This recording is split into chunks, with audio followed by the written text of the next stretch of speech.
दोस्तों आप सभी को पता है कि हाई स्कूल के लिए कक्षा 10वीं के लिए सभी मॉडल पेपर्स जारी कर दिए गए हैं बोर्ड के द्वारा। तो आप सभी मॉडल पेपर को देख लें। मैंने काफ़ी सॉल्यूशंस करा दिए हैं, मैं बीच में बता दूंगा आपको। सामाजिक विज्ञान का सॉल्यूशन देख रहे हैं हम इस वीडियो में। तो चलिए स्टार्ट करते हैं इस प्रश्न पत्र के सॉल्यूशन को। सबसे पहला क्वेश्चन है इसमें, बेल्जियम मॉडल की मुख्य विशेषता क्या है? तो इसमें सत्ता में सभी जातीय समूह की साझेदारी की गई है ताकि आपसी जो शांति है वो बनी रहे। ठीक है, का ऑप्शन इसमें आपका करेक्ट हो जाएगा। का ऑप्शन को आपको इसमें करेक्ट कर लेना है। नेक्स्ट जो क्वेश्चन है इसमें पूछा गया आपसे दूसरा, महात्मा गांधी ने किस घटना के कारण असहयोग आंदोलन जो है स्थगित कर दिया था? तो चोरा चोरी कांड हुआ था उसकी वजह से। ठीक है, ये घटना बहुत ज़्यादा बढ़ने लग गई थी जिसकी वजह से उन्होंने ये काम किया। अब आगे बढ़ते हैं नेक्स्ट क्वेश्चन पे। नेक्स्ट क्वेश्चन जो है आपसे पूछा गया कि जो तीसरा नंबर, 1861 में संयुक्त इटली का शासक कौन बना? तो आप नाम बता सकते हैं इसका, विक्टर एम्यूनेल। ठीक है, का ऑप्शन आपका करेक्ट हो जाएगा। इसके बाद आते हैं नेक्स्ट क्वेश्चन की तरफ। 4 नंबर क्वेश्चन है, हिंद स्वराज नामक पुस्तक की रचना किसने की? तो अब आप सभी को पता होगा, महात्मा गांधी ने की है। 5वां क्वेश्चन है, जर्मनी का एकीकरण किस युद्ध के बाद पूरा हुआ? तो इसका आंसर जो है वो हो जाएगा फ्रांस प्रशा युद्ध द्वारा। ठीक है, उसके बाद में नेक्स्ट जो क्वेश्चन है इसे पूछा गया है 6 नंबर, भाषाओं को भारतीय संविधान की किस अनुसूची में रखा गया है? तो भाषाओं को 8वीं अनुसूची में रखा गया है। ग ऑप्शन आपका करेक्ट हो जाएगा। इसके बाद में आपका आता है लघु उत्तरीय प्रश्न। तो यहाँ पर 7वां नंबर क्वेश्चन है, गांधी जी द्वारा चलाए गए 2 सत्याग्रह आंदोलन का उल्लेख करना है। तो उसमें आपका असहयोग आंदोलन था एक, और एक भारत छोड़ो आंदोलन था। दोनों बहुत पॉपुलर आंदोलन थे। इसके बाद में दूसरा जो है इसमें क्वेश्चन पूछा गया 8 नंबर, वो पूछा गया लोकतांत्रिक शासन क्यों लोकप्रिय माना जाता है? 2 कारण आपको बताने हैं।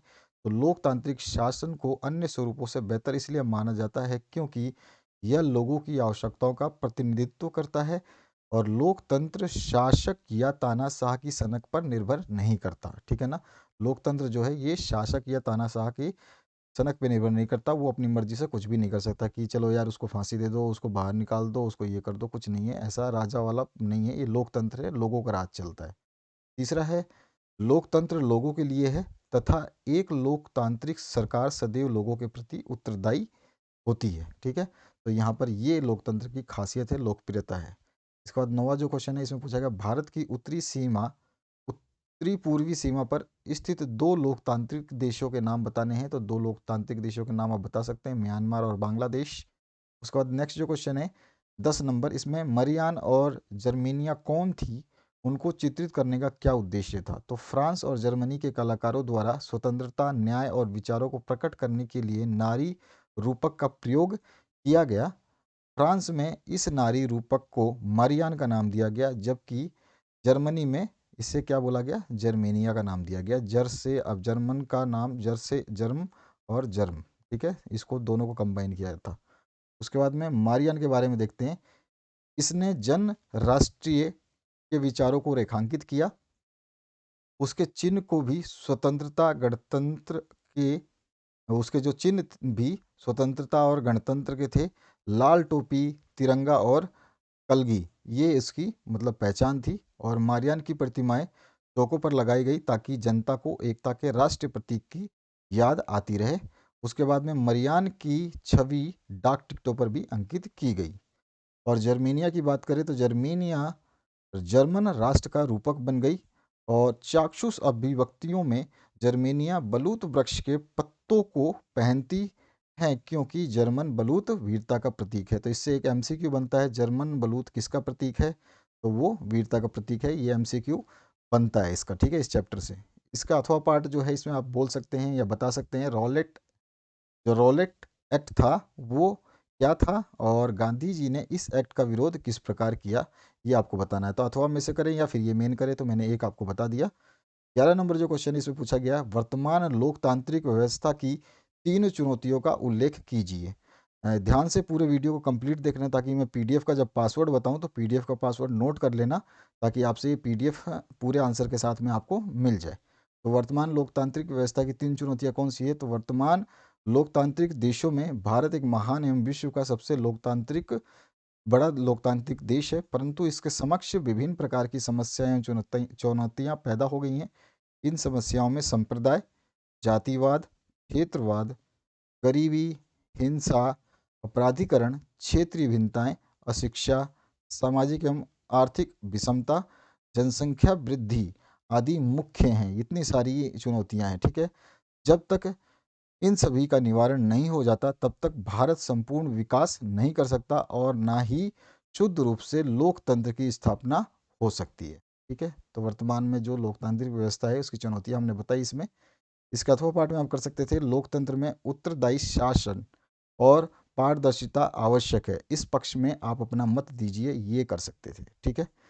अब दीर्घ उत्तरीय प्रश्न में आते हैं। तो यहाँ पे पूछा गया, अंतर्राष्ट्रीय आर्थिक विनियमों विनिमय को में तीन तरह की गतिविधियों का प्रवाहों का उल्लेख कीजिए, अपने उत्तर की पुष्टि हेतु उदाहरण भी दीजिए। तो हम अंतर्राष्ट्रीय आर्थिक विनियमों में तीन तरह की गतियों या प्रवाहों का उल्लेख करेंगे।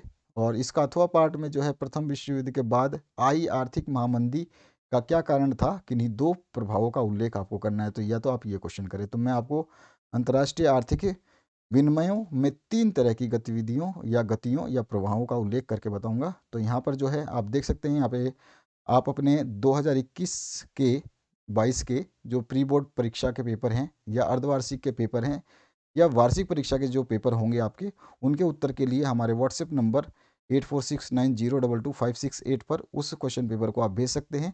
मैसेज या कॉल ना करें एक्स्ट्रा कोई भी, केवल ये पेपर भेजने के लिए है ताकि आपके सॉल्यूशंस आपको मिल जाए। और आप अपना ज़िला ज़रूर मेंशन करें कि आप किस ज़िले से उस पेपर को भेज रहे हैं, और पेपर आपका साफ़ होना चाहिए। अगर पीडीएफ बनाना आता है तो और अच्छी बात है, आप पीडीएफ बना के भेज सकते हैं।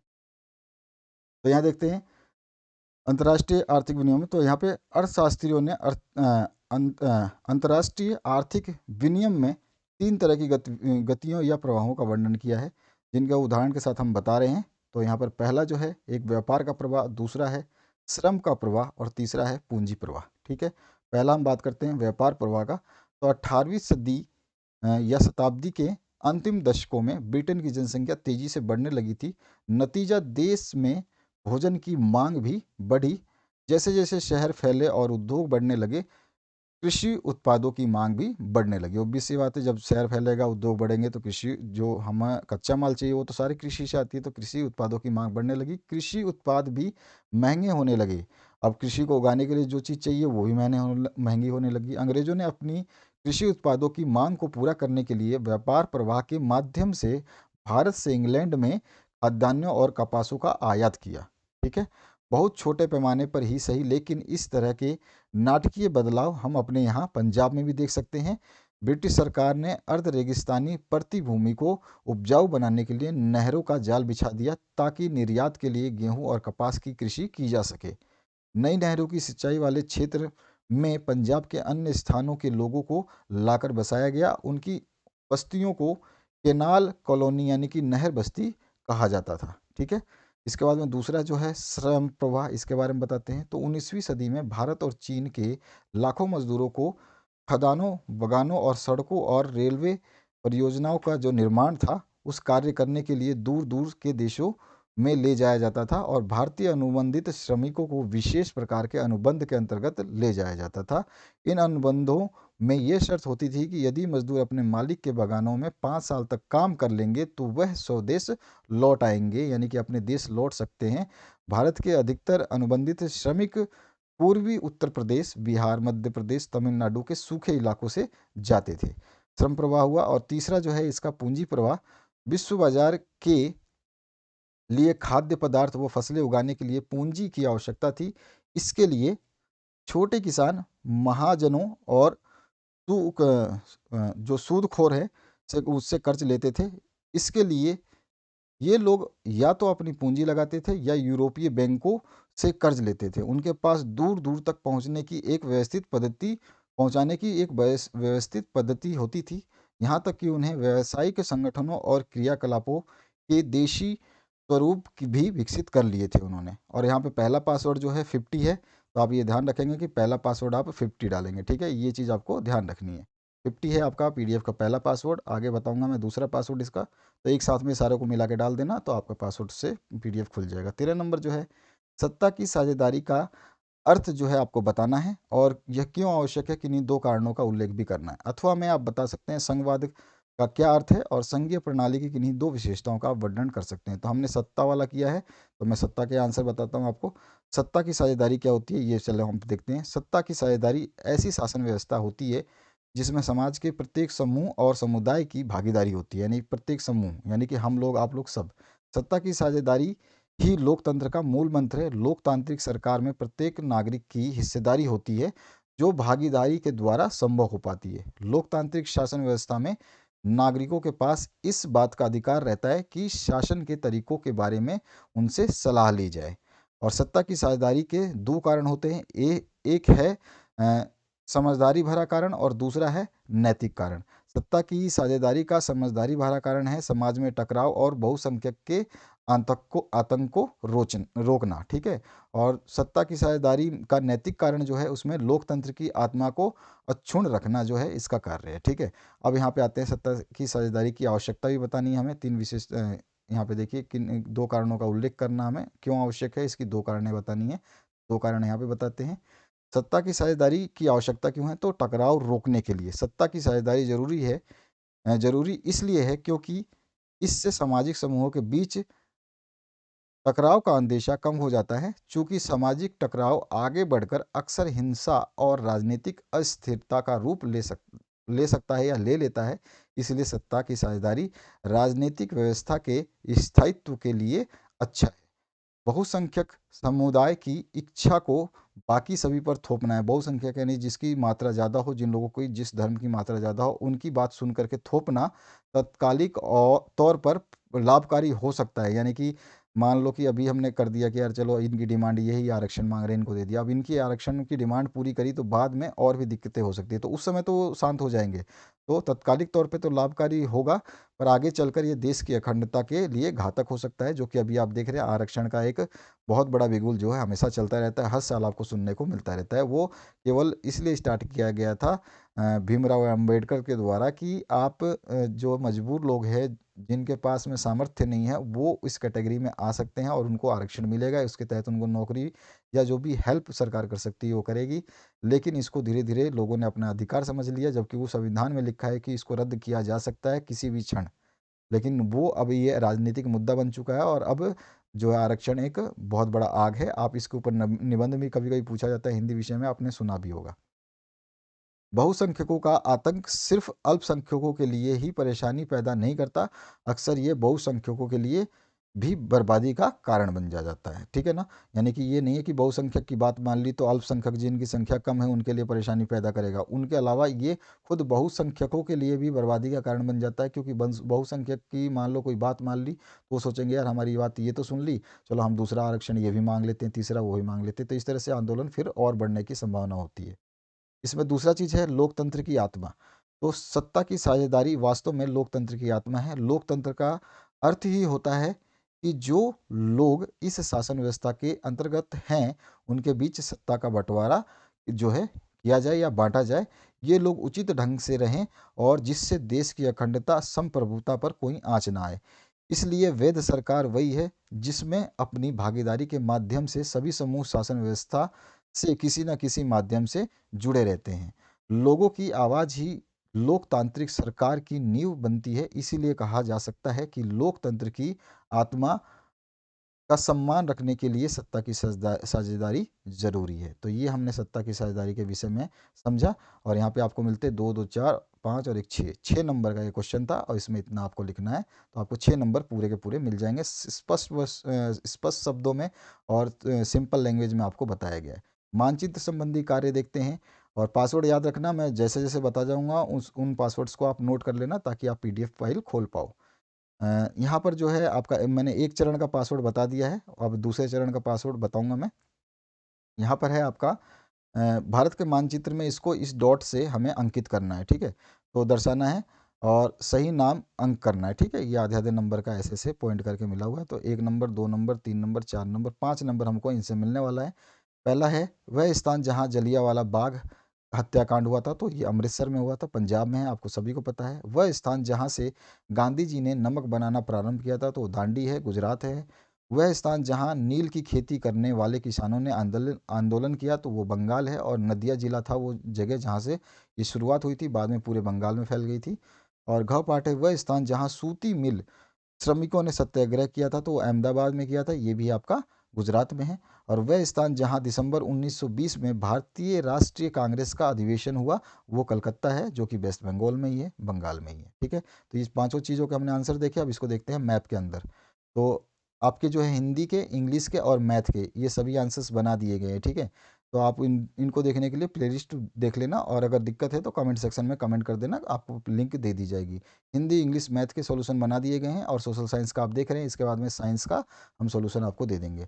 तो सबसे पहले हमें अमृतसर बताना है, जलियांवाला बाग हत्याकांड, तो अमृतसर इस जगह पे है। आप मानचित्र में यहाँ पर आप इसको मेंशन करेंगे। ठीक है, का ऑप्शन हो गया। इसके बाद इसमें ख ऑप्शन पूछा गया, वह स्थान जहाँ गांधी जी ने नमक बनाना प्रारंभ किया, तो दांडी था वो स्थान। और दांडी को हम गुजरात की तरफ मेंशन करेंगे, जहाँ पे नक्शा नीचे की तरफ यहाँ पे आप मेंशन करोगे दांडी है। ठीक है, इसके बाद में तीसरा जो पूछा गया है, वह स्थान जहाँ नील की खेती के लिए किसानों ने आंदोलन किया था, बंगाल और नदिया जिला। तो यहाँ पर आप कोने में आ जाओगे, यहाँ पे बंगाल और नदिया जिला दिखा दोगे। ये कोलकाता जो है बंगाल में आता है। ठीक है, तो ये आप दिखा दोगे नदिया जिला। ठीक है, यहाँ पर ये रहा। इसके बाद में नेक्स्ट जो है इसमें पूछा गया आपसे, वह स्थान जहाँ सूती मिल श्रमिकों का सत्याग्रह हुआ, तो वो अहमदाबाद में हुआ था, और वो भी आपका दांडी के जस्ट ऊपर है। ठीक है, यहाँ पर। इसके बाद में नेक्स्ट जो क्वेश्चन है, यहाँ पे ये पॉइंट जो दिखा रखा है ब्लैक कलर में, यही वो जगह है जहाँ पर दिया गया है। ठीक है, तो ब्लैक कलर का पॉइंट ध्यान रखना। उसके बाद में लास्ट जो इसमें पूछा गया, वह स्थान जहां दिसंबर 1920 में भारतीय राष्ट्रीय कांग्रेस का अधिवेशन हुआ वो कलकत्ता है। तो कलकत्ता आप यहाँ पे दिखा दोगे इस कोने पे। ठीक है, ये डॉट जो है ये कलकत्ता को शो कर रहा है। तो आगे बढ़ते हैं। आप अपने जो 2021-22 के मैंने बताया, जैसे प्री बोर्ड अर्धवार्षिक या वार्षिक परीक्षाओं के पेपर भेजना चाहते हैं अगर उत्तर के लिए, तो व्हाट्सएप नंबर पे भेज सकते हैं। अन्य कोई मैसेज या कॉल ना करें, इस पर कोई फ़ायदा नहीं होगा। ऑटोमेटिक आपका नंबर धीरे से ब्लॉक हो जाएगा, तो आपको पता भी नहीं चलेगा। तो कोई फ़ायदा नहीं है, आप जस्ट केवल और केवल उस पर मैसेज कर सकते हैं अपने क्वेश्चन पेपर्स को भेजने के लिए, ताकि आपके उसके सोल्यूशंस दे दिए जाएँ। 14 नंबर जो क्वेश्चन है, दृष्टिबाधित बालकों के लिए, विद्यार्थियों के लिए। तो वही वाला क्वेश्चन है, बस यहाँ पे लिखा गया है, मेंशन नहीं करना है उनको, ही केवल आंसर लिखना है। तो जलियांवाला बाग, गांधी जी वाला और नीलखेती, इस तरह का ये दृष्टिबाधित बालकों का है। ठीक है, इसके बाद में आते हैं ख खंड में।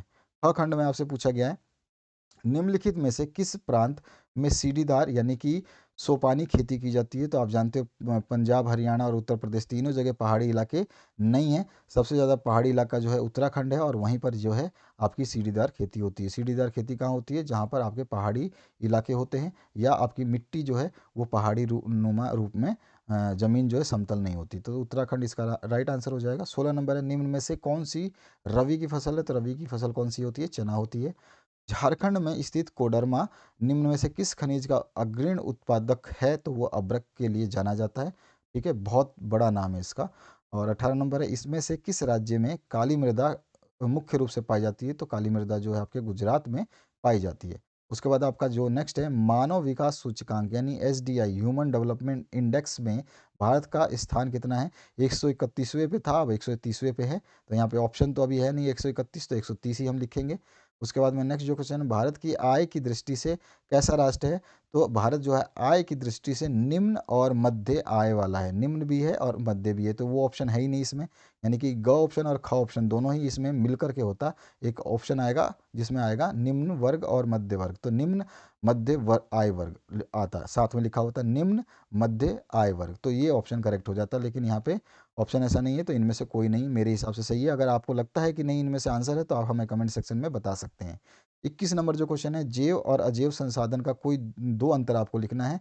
तो यहाँ पर जैव संसाधन जो है, इसमें आपको पूछा गया इन संसाधनों की प्राप्ति जीव मंडल से होती है, ये हो गया। और ये सारे निर्जीव वस्तुओं से होती है, और इनमें जीवन व्याप्त होता है, और इसमें जीवन व्याप्त नहीं होता है। और ये साम्य है। मतलब ये क्या है, उदाहरण, इनका उदाहरण दे सकते हैं। दूसरा जो हम दो अंतर बता रहे हैं, एक तो परिभाषा बता देंगे, एक उदाहरण बता देंगे। उदाहरण के लिए मनुष्य है, वनस्पति जात है, मत्स्य जीवन है, पशुधन आदि है। और आपका दूसरा जो पासवर्ड है ये है 90। ठीक है, तो एक पासवर्ड मैं ऊपर बता चुका हूँ, दूसरा पासवर्ड मैंने आपको अभी बताया 90।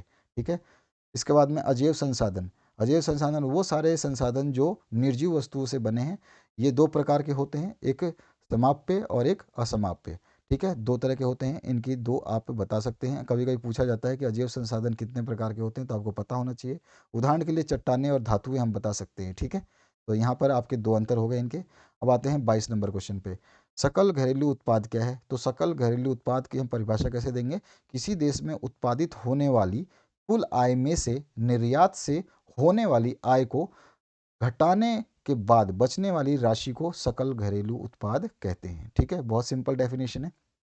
23 नंबर क्वेश्चन है, प्रच्छन्न बेरोजगारी का कोई अन्य नाम आपको बताना है। तो प्रच्छन्न बेरोजगारी का अन्य नाम है छुपी हुई बेरोजगारी। ठीक है, क्या हम बोलते हैं इसको छुपी हुई बेरोजगारी। और अगर हम इसकी डेफिनेशन की बात करें, इसमें पूछा नहीं है लेकिन मैं बता देता हूँ, वह स्थिति जब एक श्रमिक काम तो कर रहा होता है लेकिन उसकी क्षमता का पूरा उपयोग नहीं किया जाता। ठीक है ना, यानी कि वो उसके अंदर जो कैपेबिलिटी है, उसके अंदर जो क्षमता है, उसके हिसाब से उसको काम नहीं मिलता और उस काम को वो करने के लिए जो फिर अपना एफर्ट कम लगाता है। ठीक है, तो इस तरह की छुपी हुई बेरोजगारी, उसकी काबिलियत के हिसाब से काम ना मिलना, उसकी छुपी हुई बेरोजगारी, ये प्रच्छन्न बेरोजगारी कहलाती है। उसके बाद में 24 नंबर जो क्वेश्चन है, इसमें पूछा गया आग्नेय तथा कायांतरिक चट्टानों में खनिजों का निर्माण किस प्रकार होता है ये बताना है। अथवा में किसी एक पेय फसल का नाम लिखना है या उसको उगाने के लिए अनुकूलित भौगोलिक परिस्थितियों का विवरण करना है। तो हमने यहाँ पे आग्नेय और कायांतरिक चट्टानों से खनिजों का निर्माण किस प्रकार होता है वो मैंने बताने की कोशिश की है। जिन चट्टानों का धरती पर सबसे पहले निर्माण हुआ उन्हें आग्नेय चट्टान कहते हैं। मैंने यहाँ पे पहले थोड़ा सा आपको डिस्क्रिप्शन दिया है, उसके बाद मैं बताऊंगा इन दोनों में कैसे बनता है। तो ये चीज़ें आपको ध्यान होनी चाहिए, मैं आपके लिए अच्छा चीज़ ही बता रहा हूँ, बाकी आपकी मर्जी है, नहीं पढ़ना चाहते हैं इसको तो आप ऊपर वाले छोड़ सकते हैं। इन चट्टानों को जब किसी दबाव या गर्मी के कारण जो है इसका रूप बदल जाता है, जैसे चूने के पत्थर का संगमरमर में, तो उन चट्टानों को कायांतरित यानी काया पलटना चट्टानें कहते हैं। जैसे आपने देखा होगा कि जैसे वेडिंग वगैरह होती है तो लोग क्या है वो मेकअप शॉप में जाते हैं, ब्यूटी पार्लर से जाते हैं, तो जब वो वापिस आते हैं तो आप थोड़ा सा देख करके एक बार चौंक जाओगे कि यार ये वो तो नहीं है, क्योंकि उसकी कायांतरित जो छवि है हो चुकी है।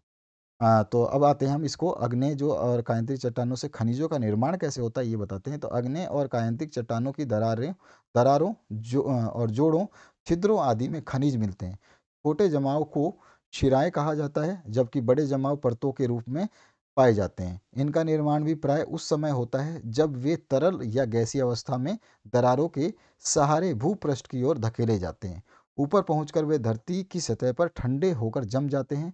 जस्ता, तांबा, जिंक और सीसा जैसे मुख्य धात्विक खनिज जो है इस प्रकार छोटे या बड़े जमाव एवं परतों में पाए जाते हैं। तो ये हो गया आग्नेय चट्टान और उसके बारे में हमने बता दिया कि कैसे इसका निर्माण होता है। तो यहाँ पर ये दो चीज़ों में यहाँ पे शिराएं और जो है आपका एक जमाव परतों के रूप में पाए जाते हैं। ठीक है, इनका निर्माण उसी समय होता है जब वो तरल या गैसीय रूप में होते हैं, और जब ये ठंडे होते हैं यानी कि टेम्परेचर इनका कम होता है तो ये ठंडे होकर के जम जाते हैं और जमने के बाद में इनको हम इस रूप में प्राप्त करते हैं। 25 नंबर जो क्वेश्चन है इसमें पूछा गया भारतीय अर्थव्यवस्था के विभिन्न क्षेत्रकों के नाम लिखिए, प्रत्येक का संक्षिप्त परिचय दीजिए। अथवा में है वैश्वीकरण क्या है, संक्षिप्त परिचय आपको देना है। तो मैंने वैश्वीकरण के बारे में बताया, यहाँ पे लिख दिया मैंने अथवा का वैश्वीकरण कर रहा हूँ। तो आपको मैंने ये मैसेज दे रखा है, आप जान सकते हैं कि मतलब आप भेज सकते हैं अपने पेपर्स इस व्हाट्सएप नंबर पे, यहाँ पे दिया गया है, और एक्स्ट्रा मैसेज या कॉल ना करें। वैश्वीकरण के बारे में हम समझते हैं, वैश्वीकरण की संक्षिप्त टिप्पणी टिप्पणी देते हैं। वैश्वीकरण से तात्पर्य उस प्रक्रिया से जिसके द्वारा विभिन्न देशों के बीच परस्पर संबंध की भावना का संचार हो। वैश्वीकरण की भावना से वैश्विक आधार पर तीव्र एकीकरण का वातावरण निर्मित होता है। विभिन्न देशों के बीच वस्तुओं, सेवाओं, निवेश और प्रौद्योगिकी का आदान प्रदान वैश्वीकरण के परिणाम स्वरूप ही संभव हुआ है। आज संपूर्ण विश्व परस्पर काफ़ी निकटता अनुभव करता है तथा सभी देश विश्व परिवार के सदस्य के समान हो गए हैं। यही है वैश्वीकरण की खासियत। ठीक है, संक्षिप्त परिचय हम दे रहे हैं क्या होता है। और वैश्वीकरण द्वारा मुख्य रूप से निम्न उपलब्धियां विश्व स्तर पर प्राप्त हुई हैं। कौन सी हैं? बहुराष्ट्रीय कंपनियों का विकास हुआ है यानी कि मल्टीनेशनल कंपनियों का, और प्रौद्योगिक विकास हुआ है यानी कि सभी जगह कल कारखाने खुल गए हैं, रोजगार की व्यवस्था हो रही है। और तीसरा है संचार तथा परिवहन के साधनों का विकास भी हुआ है। ठीक है ना, अब जहाँ पे रोडें नहीं थी वहाँ पे बसें चलने लग गई हैं, बड़े बड़े हाईवेज बन गए हैं, बहुत सारी चीज़ें हैं। ठीक है, और संचार का तो है ही, जो पहले चिट्ठियाँ बहुत लेट पहुँचती थी वो भी पहुँचने लग गई है। उसके अलावा अब संचार में तो सब कुछ शामिल हो गया, जिसमें टेलीकम्युनिकेशन, रेडियो, टेलीविज़न सब कुछ है। पहले गाँव में टेलीविज़न्स नहीं होते थे, या होते थे तो छतरी लगती थी तो एक दो चैनल आते थे, अब वहाँ पे डिश लगा है और सभी चीज़ें अवेलेबल हो गई हैं। अब आते हैं अगले क्वेश्चन पे। अगला क्वेश्चन है अंतर्राष्ट्रीय बाजार किसे कहते हैं? इसकी 5 विशेषताओं को लिखना है आपको। ठीक है, 5 विशेषताओं को। अथवा में है परिवहन के साधन कितने प्रकार के होते हैं? स्थल परिवहन में सड़क परिवहन को कितने भागों में बाँटा जा सकता है? किसी 2 का वर्णन करना है। तो मैंने अंतर्राष्ट्रीय बाज़ार किसे कहते हैं, इसकी 5 विशेषताओं को लिखा है, जो कि आपको आपकी बुक में भी जल्दी से नहीं मिलेगा, ठीक है? तो अंतर्राष्ट्रीय बाज़ार की पहले बात करते हैं। अंतर्राष्ट्रीय बाज़ार जो है, जब किसी वस्तु के क्रेता-विक्रेता विश्व के विभिन्न राष्ट्रों से वस्तुओं का क्रय-विक्रय करते हैं, या जब किसी वस्तु की माँग देश व विदेश में हो, तो उस वस्तु का बाज़ार अंतर्राष्ट्रीय होता है, जिसे हम अंतर्राष्ट्रीय बाज़ार कहते हैं। जैसे सोना, चांदी, चाय, गेहूँ आदि वस्तुओं के बाज़ार अंतर्राष्ट्रीय हैं, ठीक है? अब इस अंतर्राष्ट्रीय व्यापार की जो हम बाजार की जो है वो बता दें, क्या कहते हैं, खासियत, ठीक है? यहाँ पे बाजार लिख लेना, व्यापार लिखा हुआ है। अंतर्राष्ट्रीय बाजार की विशेषताएं जो हैं, पहला, अंतर्राष्ट्रीय बाजार उन ग्राहकों की आवश्यकताओं की पूर्ति करता है जिनको किसी विशिष्ट सामान की ज़रूरत है। तो यहाँ पे जो चीज़ रह गई उसको आप लिख लेना। अंतर्राष्ट्रीय बाजार उन ग्राहकों की आवश्यकताओं की पूर्ति करता है, यहाँ पे लगा देना, की पूर्ति करता है, जिनको किसी विशिष्ट सामान की आवश्यकता होती है। यानी कि कोई चीज़ बहुत महँगी देना चाहता है, तो अंतर्राष्ट्रीय बाज़ार में वो आसानी से आप उपलब्ध आपको मिल जाएगी, ठीक है? अगर आप वैसे ढूँढोगे लोकल मार्केट में तो आपको नहीं मिलेगी। दूसरी चीज़, यहाँ पे अंतर्राष्ट्रीय बाज़ार ग्राहकों को या फर्मों को खरीदे गए माल पर प्रीमियम के रूप में भुगतान करने के लिए सक्षम बनाता है, जो कि उनकी सभी ज़रूरतों को पूरा करते हैं, ठीक है?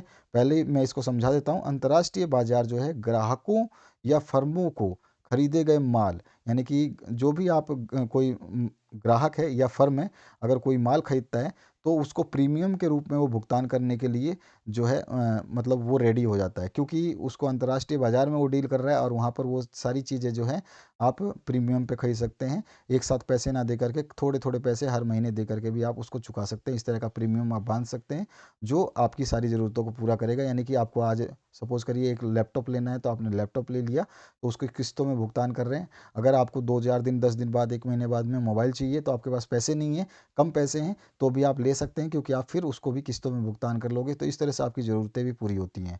तो ये अंतर्राष्ट्रीय बाज़ार का एक खासियत है, जो फर्मों को और लोगों को जो प्रीमियम के रूप में भुगतान करने के लिए जो है सक्षम बनाता है और उनकी सभी ज़रूरतों को पूरा भी करता है। और तीसरा जो पासवर्ड है वो है 85, ठीक है? तो 3 चरणों में मैंने पासवर्ड बताया, इसको ध्यान रखना, और पीडीएफ फाइल जो है डिस्क्रिप्शन बॉक्स में मिलेगी, उसको डाउनलोड कर लेना और उसको खोल लेना। अंतर्राष्ट्रीय बाजार अपनी विशिष्ट विशेषताओं के माध्यम से सभी व्यापारियों को कुछ लाभ प्राप्त करने में सहायक है। यानी कि अंतर्राष्ट्रीय बाजार क्या करता है, अंतर्राष्ट्रीय बाजार की कुछ खुद अपनी विशेषताएं होती हैं, अपने आप में ये अंतर्राष्ट्रीय है। इस माध्यम से जो भी व्यापारी इसके माध्यम से व्यापार करते हैं, उनको कुछ ना कुछ लाभ मतलब कमाने के लिए सक्षम बनाता है, यानी कि उनको लाभ जरूर देता है। अंतर्राष्ट्रीय बाजार सभी व्यापार फर्मों और अच्छी वृद्धि क्षमता के सभी व्यापारियों के लिए एक लाभ केंद्र है। यानी कि अंतर्राष्ट्रीय बाजार में जो भी डील करेगा, चाहे वो व्यापार फर्म हो या कोई अच्छी क्षमता का कोई व्यापारी हो, जिसके अंदर कैपेसिटी है, जिसके अंदर कैपेबिलिटी है, वो वहाँ पर जाएगा, उसमें इन्वेस्ट करेगा अंतर्राष्ट्रीय बाजार में, वहाँ पर जा कर के वो अपने जो भी है प्रोडक्ट बेचेगा, तो वो लाभ का केंद्र बन सकता है, ठीक है? उसके बाद में अंतर्राष्ट्रीय बाजार अपने ग्राहकों के व्यापार को अंतर्राष्ट्रीय स्तर पर प्रसार करने में सहायक है। तो अंतर्राष्ट्रीय बाजार क्या करता है कि व्यापार, जो आप कोई भी व्यापार कर रहा है कोई, उसको पूरे अंतर्राष्ट्रीय लेवल पे, यानी कि देश विदेश तक प्रसार करने में उसका सहायता करता है, ठीक है? और पांचवा, छठा, सातवां हम लिख सकते हैं। छठा है ये, 1 2 3 4 5 6, 6 है आपका। अंतर्राष्ट्रीय बाजार आपको राजस्व के नए स्रोत तक पहुंच प्रदान कर सकता है। यानी कि आपका जो इनकम है उसको बहुत ज़्यादा इंक्रीज कर सकता है, जो आपके व्यवसाय को अधिक वित्तीय क्षमता दे सकता है। यानी कि अधिक धन प्राप्त करने से आप अच्छा व्यापार कर सकते हो और अपने व्यापार की वृद्धि भी कर सकते हो। और मान लो आपकी छोटी सी कंपनी है, अंतर्राष्ट्रीय बाजार में आपने इन्वेस्ट किया, यानी अपने माल को उतारा और आपका माल चल गया। जैसे कि आपने नाम सुना है, नाम से बिकती है कोई चीज़, रोलेक्स का नाम सुना है, भले ही वो आप यहाँ पे पूरे अच्छे से अच्छे सिटी में चले जाओ, रोलेक्स का माल नहीं मिलेगा आपको, या उसकी घड़ी नहीं मिलेगी, लेकिन आप वो अंतर्राष्ट्रीय मार्केट में अगर उसको परचेस करते हो, तो वो आपका अच्छी जगह से, जैसे कि आपका बॉम्बे से, या फिर आपका कैलकाटा से, या फिर दिल्ली से, इस तरह जगह से मंगाया जाएगा उसको, या फिर ऑनलाइन परचेस करोगे, डायरेक्ट कंपनी से आएगा। तो वो चीज़ आपका जब एक बार चल गया, तो उससे आपको वो इतना पैसा मिलेगा कि आपकी कंपनी जो है बहुत ज़्यादा वित्तीय क्षमता प्राप्त कर लेगी। ठीक है, इस तरह से इसका ये हमने 5 जो है लाभ देखे, विशेषताएँ देखी। 27 नंबर क्वेश्चन है, भारत में उपभोक्ता को समर्थ बनाने के लिए सरकार द्वारा किन कानूनी मापदंडों को लागू करना चाहिए, ये आपको बताना है। या फिर वैश्वीकरण का प्रभाव एक समान नहीं है। इस कथन को अपने शब्दों में आपको बताना है कि वैश्वीकरण का प्रभाव जो है एक समान नहीं है। तो अथवा वाला मैंने किया है, वैश्वीकरण का एक जो प्रभाव है, तो बताता हूँ मैं कैसे। विभिन्न देशों के बीच परस्पर संबंध और तीव्र एकीकरण की प्रक्रिया ही वैश्वीकरण है। वैश्वीकरण का विश्व के सभी देशों पर गहरा प्रभाव पड़ा, किंतु यह प्रभाव एक समान नहीं है। स्थानीय एवं विदेशी उत्पादों के बीच प्रतिस्पर्धा में धनी वर्ग जो है, जो पैसे वाले हैं, के उपभोक्ताओं को लाभ हुआ है। इन उपभोक्ताओं के सक्षम पहले से अधिक विकल्प हैं। ठीक है, और वे अनेक उत्पादों की उत्कृष्टता, गुणवत्ता और कम कीमत से लाभान्वित हो रहे हैं। यानी कि जो अमीर है वो और अमीर हो रहे हैं।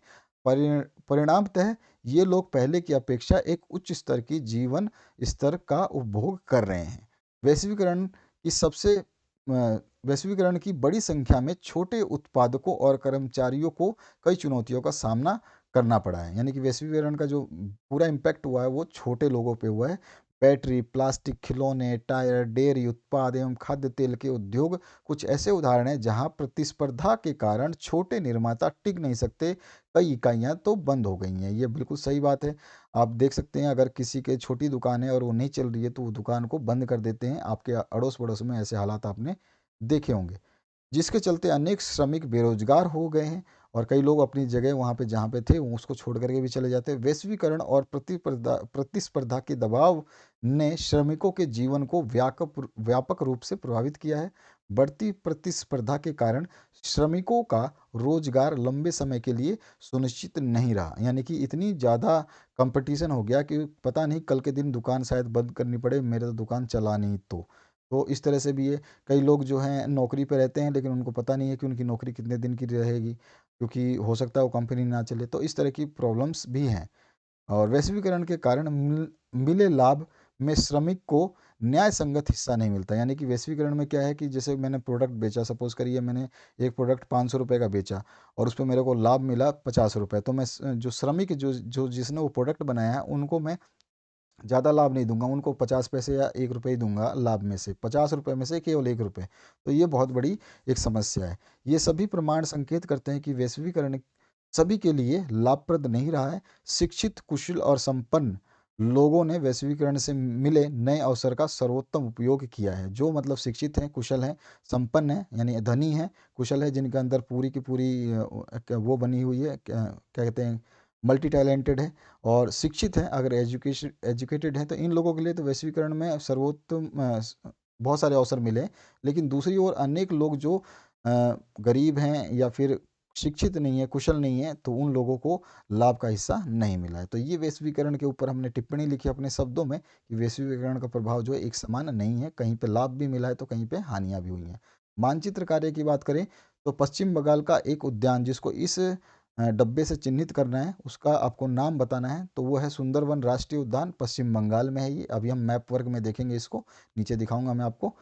नर्मदा नदी पर बांध को इस डॉटेड मतलब एक डब्बे में काला डब्बा है, उस तरह से आपको चिन्ह से प्रदर्शित करना है और इसका नाम जो बताना है। तो यह सरदार सरोवर बांध जो कि गुजरात में है और केवड़िया गांव में है। मैंने पूरी डिटेल आपको बताई है। और महानदी को इस चिन्ह से प्रदर्शित करना है जो कि रायपुर में छत्तीसगढ़ में आता है। झारखंड का एक कोयला क्षेत्र जिसको आपको त्रिभुज से चिन्हित करना है, जिसका है झरिया खादान नाम है उसका, और धनबाद में है जो कि झारखंड में आता है। और भारत के पूर्वी तट पर स्थित एक पतन जो कि डब्बे से बनाना है, चौकोर, यानी कि ये आयत चित्र है और इसको आपको आयत चित्र से प्रदर्शित करना है, जिसका नाम है पारादीप और उड़ीसा में है ये। तो चलिए इसको प्रदर्शित करके दिखा देता हूँ। ये आपका जो दृष्टिबाधित छात्र हैं उनके लिए ये चीज़ दी गई है और वही चीज़ है, वही आंसर है जो मैंने ऊपर बताया, वही चीज़ आंसर उनको लिए नीचे है, तो उसके लिए कोई दिक्कत नहीं है। अब देख लेते हैं कौन सा पूछा है। 3-4 चीज़ें पूछी गई हैं, इनको मैंने यहाँ मेंशन किया है, इनको देख लो आप।